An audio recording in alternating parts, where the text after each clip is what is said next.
Hello everyone, welcome to my YouTube channel learn with Kanika.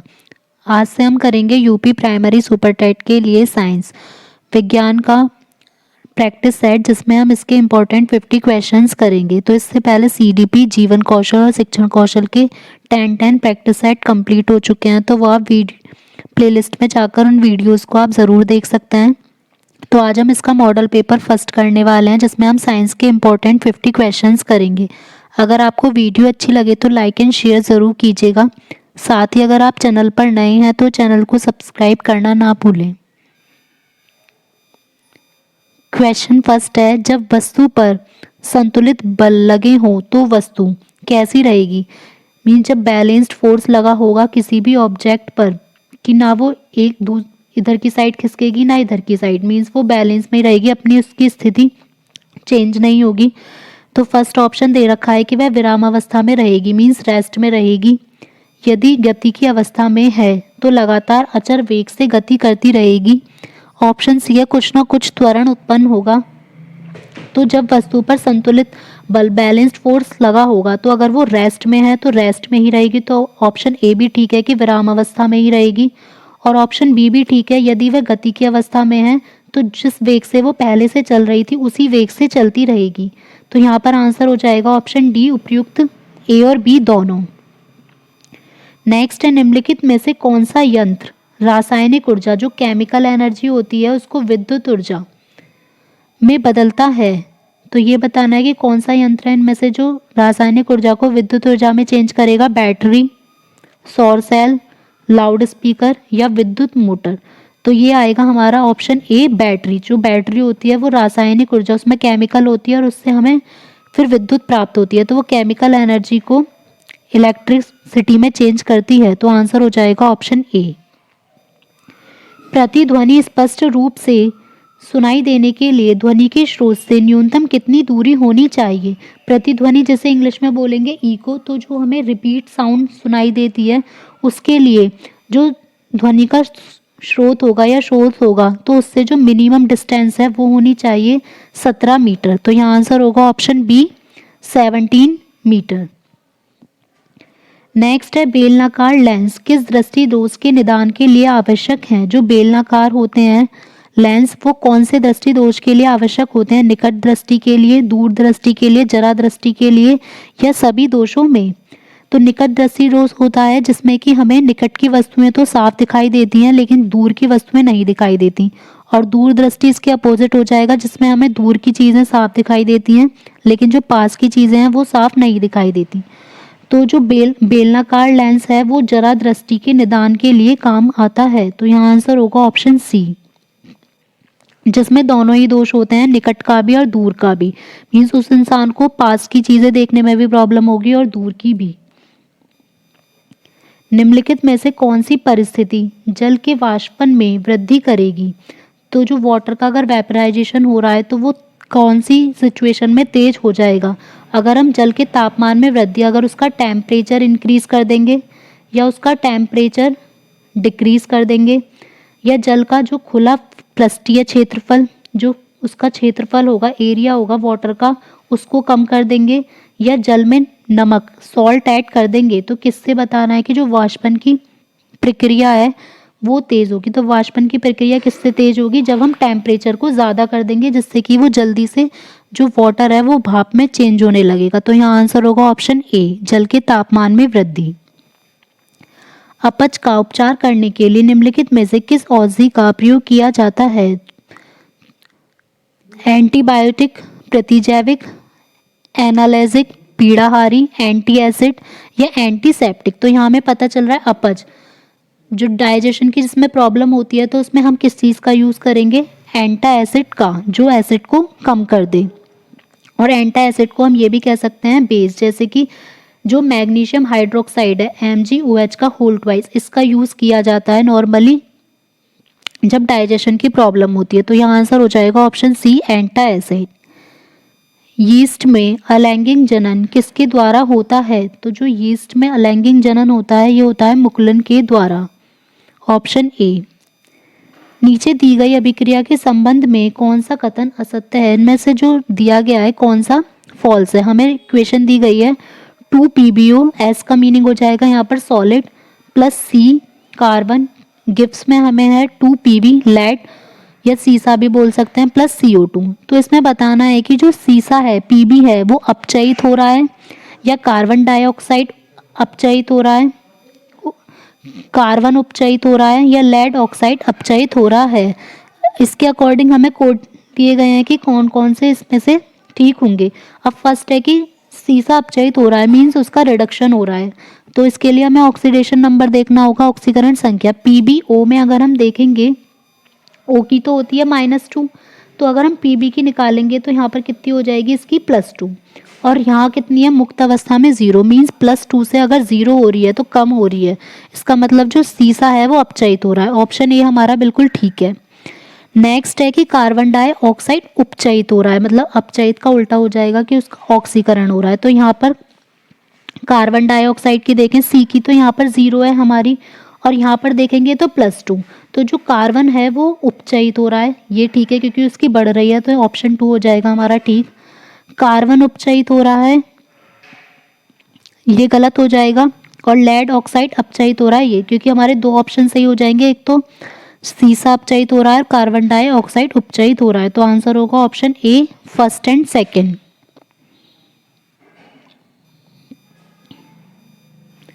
Next है मनुष्य के शरीर में जो सबसे बड़ी ग्रंथि होती है वो कौन सी होती है, तो सबसे बड़ी जो ग्रंथि होती है वो होता है हमारा लीवर, हो जाएगा ऑप्शन ए यकृत। जल में विलेय विटामिन कौन सा है, ए बी ई के, तो एक कुछ विटामिन तो हमारे जल में विलय होते हैं और कुछ हमारे फैट वसा में विलय होते हैं, तो इसमें बताना है कि जल में विलय कौन सा, तो जल में होते हैं एक तो विटामिन बी और विटामिन सी, और ए डी और ई और के, ये चारों विटामिन जो है वो हमारे वसा में विलय होते हैं, तो यहाँ आंसर होगा option B vitamin B.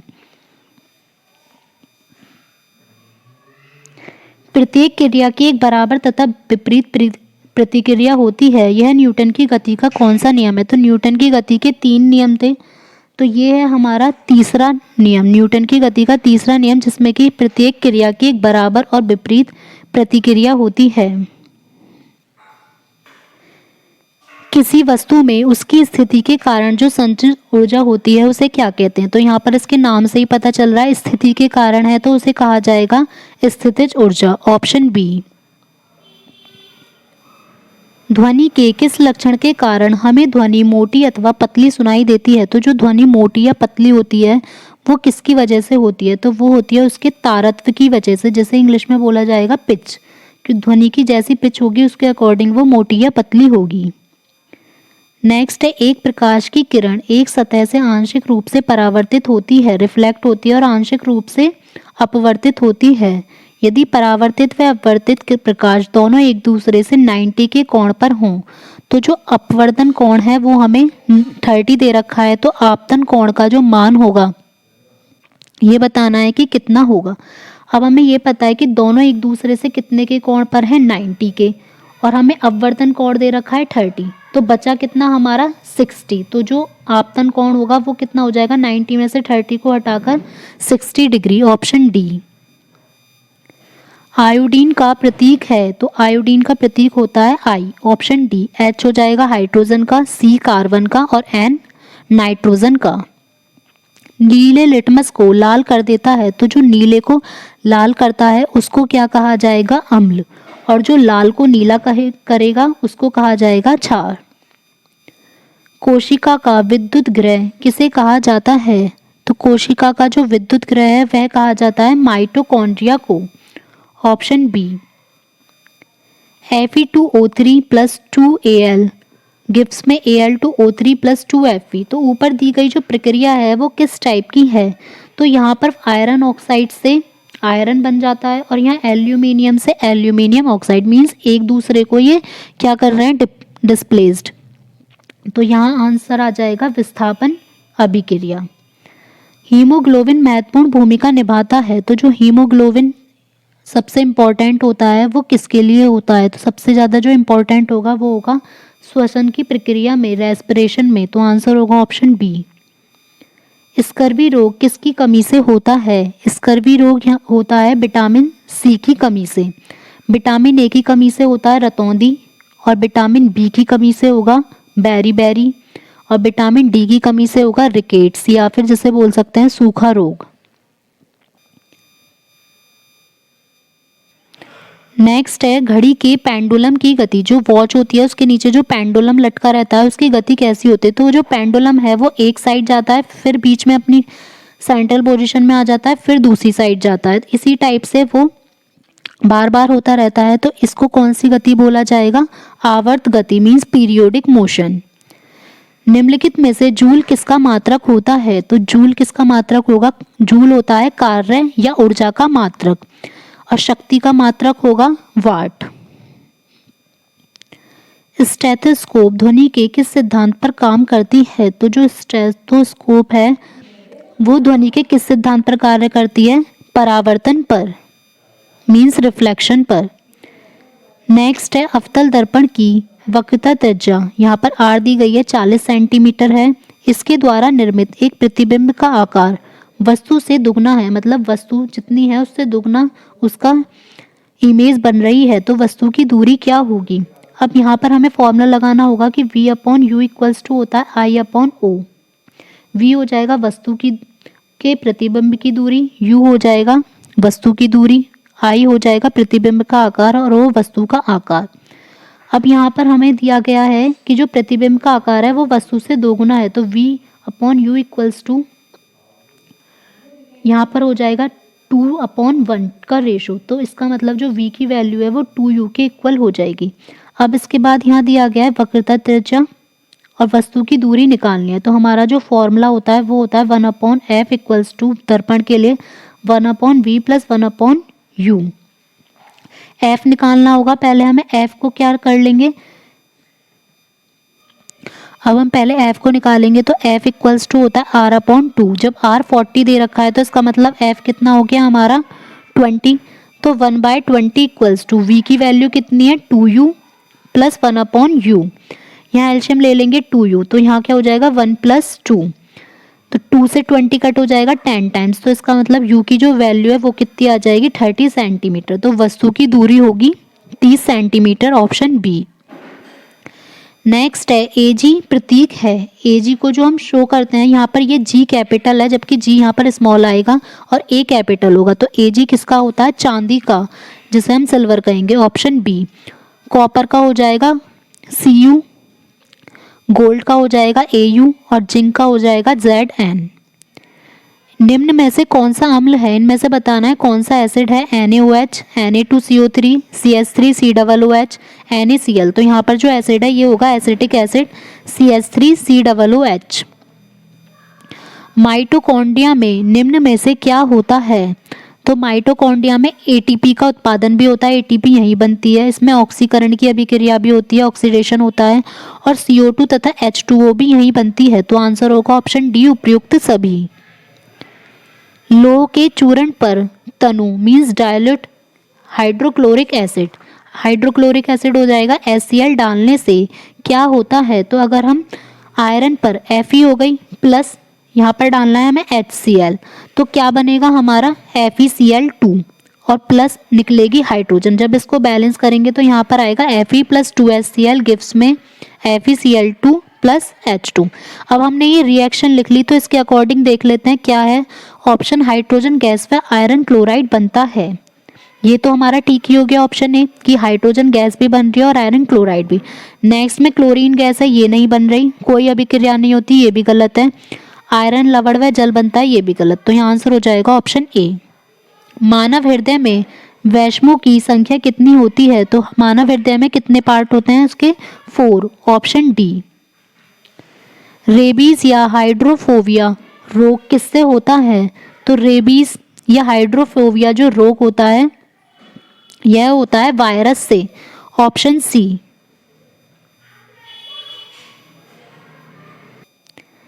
Next है पेड़ को जोर से हिलाने पर फल गिरते हैं।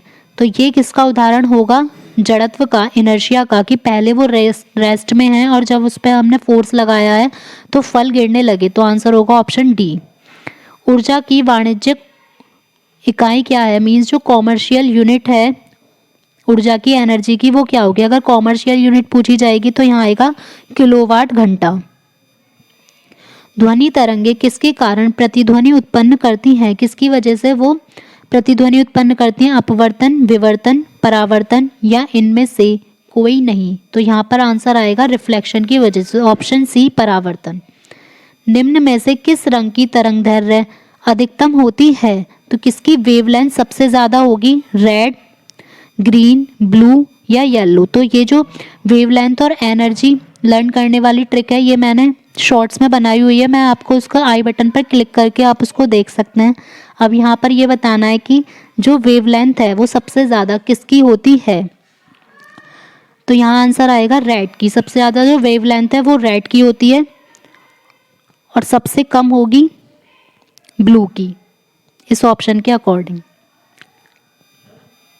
नेक्स्ट है समांगी मिश्रण है। होमोजीनियस जो मिक्सचर होता है वो क्या होता है? विलयन, कोलाइड, निलंबन या इनमें से कोई नहीं। तो जो चीज़ आपस में अच्छे से मिक्स हो जाए जिससे कि दोनों के जो अपघटक है वो अलग अलग ना दिखाई दें, तो समांगी मिश्रण यहाँ पर हो जाएगा विलयन, मीन्स सॉल्यूशन।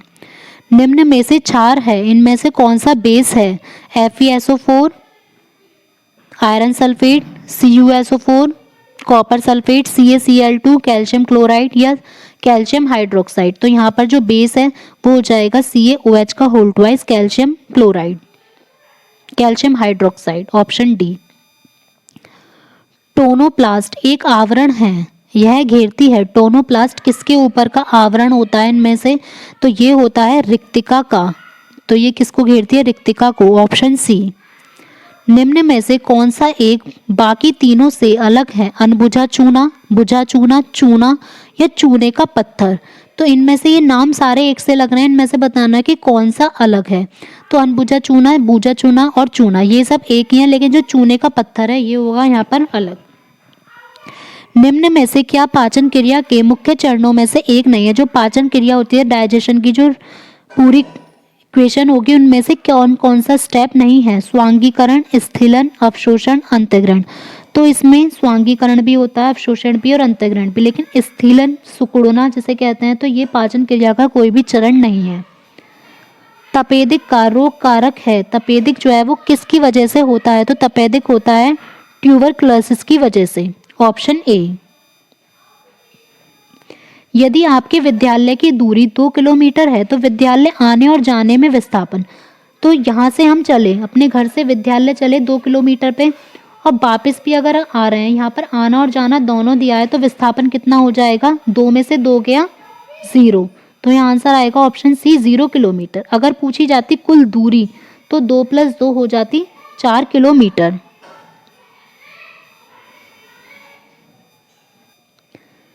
जब कोई वस्तु स्वतंत्र रूप से जमीन पर गिर रही होती है तो जो उसकी कुल ऊर्जा, तो यहाँ पर कुल ऊर्जा पूछी गई है, तो कुल ऊर्जा वो रहती है स्थिर।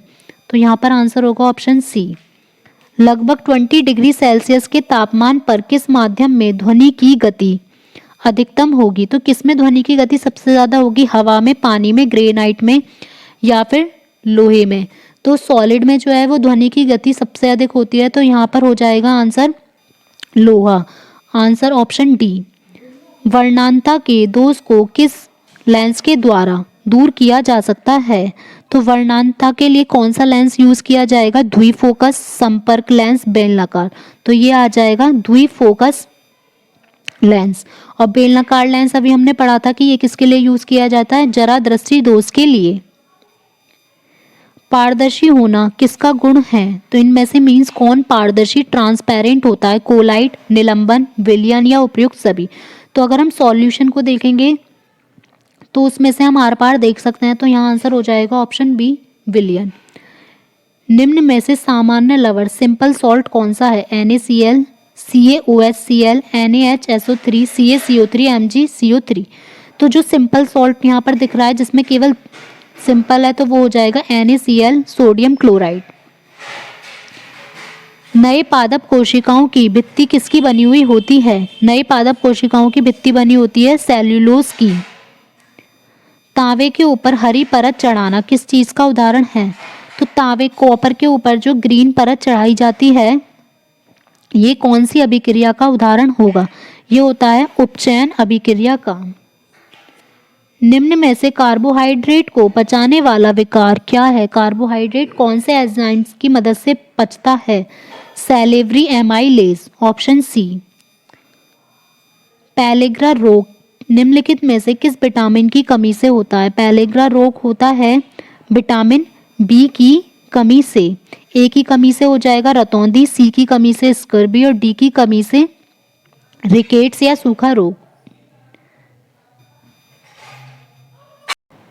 अगर आपको क्लास अच्छी लगी हो तो वीडियो को लाइक एंड शेयर ज़रूर करें और साथ ही चैनल पर अगर नए हैं तो चैनल को सब्सक्राइब करना ना भूलें। साथ ही आप बेल आइकन प्रेस कर सकते हैं ताकि आपको वीडियो का नोटिफिकेशन अपलोड होते ही मिल जाए।